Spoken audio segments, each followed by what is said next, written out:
Hello everyone, second day के scientific law में आप सभी का स्वागत है। आज हम देखेंगे सेकेंड लॉ को, जो हमारा है लॉ ऑफ डिफाइंड प्रोपोर्शन। हम वैज्ञानिक की बातचीत करें यानी साइंटिस्ट की बातचीत करें, जोसेफ लुईस। इनके नियम को यदि आप हिंदी में समझना चाहो तो हिंदी में यहाँ लिख सकते हो स्थिर अनुपात का नियम, या निश्चित बोल सकते हो, निश्चित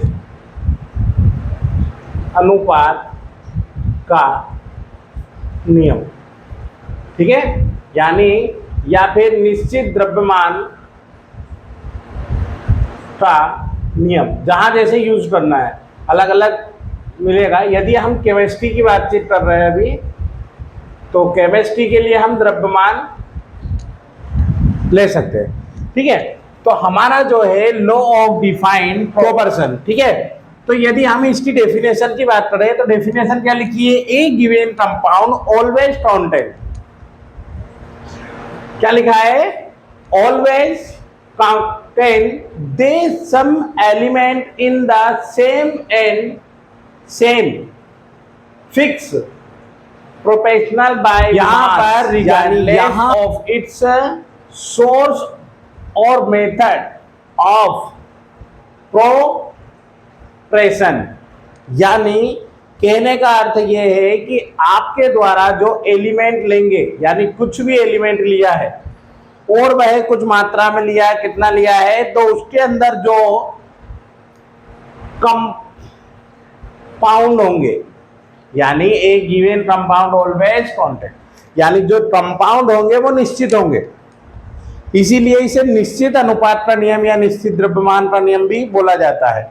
ठीक है, तो रिगार्ड ऑफ ये लाइन बहुत इंपोर्टेंस रखती है कि जो आप एलिमेंट ले रहे हो, जो भी आप कंपाउंड ले रहे हो, वो कंपाउंड कहीं का भी हो, कोई मतलब नहीं रखता है। यदि आपने समुद्र से लिया है, नाले से लिया है, या फिर किसी के कुएं से भर के लेके आए हो, या बोरवेल का है पानी, जैसे फॉर एग्जाम्पल मैंने एक वाटर का एग्जाम्पल लिया, मैं वाटर का ही एग्जाम्पल लूंगा यहाँ भी। तो यदि आपने पानी लेके आए हैं, फॉर एग्जाम्पल मैं थोड़ा हल्का सा एग्जाम्पल समझाना चाहूंगा पहले कि एग्जाम्पल है, मान लीजिए H2O, ठीक है, दोनों यानी जल की बातचीत कर रहे हैं। तो हम देखें कि यहाँ पे यदि, तो मान लीजिए हाइड्रोजन का परमाणु क्रमांक 1 मल्टीप्लाई 2 है ना, ऑक्सीजन की बातचीत करते हुए इतना होता है 16, यानी 8 2 बातचीत कर रहे हैं यहाँ पे। तो देखिए 1,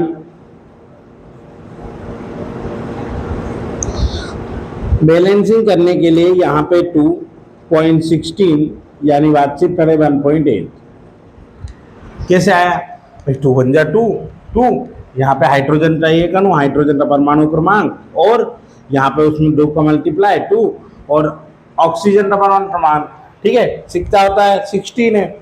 तो यहाँ पे यदि इसको हम कैंसिल करते हैं तो ये हो जाएगा 1 और ये हो जाएगा 8, यानी 1:8 के रेशो में ही आएगा। यानी इसका जो द्रव्यमान है वो क्या रहेगा? निश्चित रहेगा। इसीलिए इसे बोला जाता है लॉ ऑफ डिफाइंड प्रोपोर्शन।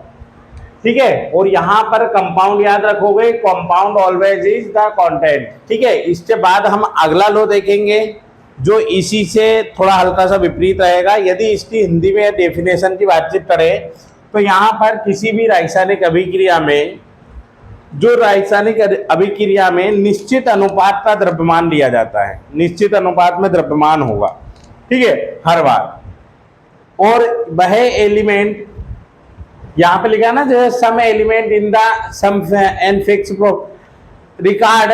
यहाँ पे सोर्स और मेथड की बातचीत करें, आपने किस तरह से लिया है, कहाँ से लिया है, समुद्र से लिया है, कुएं के लिया है, जल कहीं का भी हो, उनका जो द्रव्यमान होगा वो निश्चित होगा, यानी सेम आएगा 1.8। आप अलग से नहीं ला सकते उसको। ठीक है, तो इस तरह से रहेगा। ये हमने इंग्लिश मीडियम, हिंदी मीडियम दोनों तरीके से देख लिया है, एक ही शॉट में हम इस तरह से समझ रहे हैं।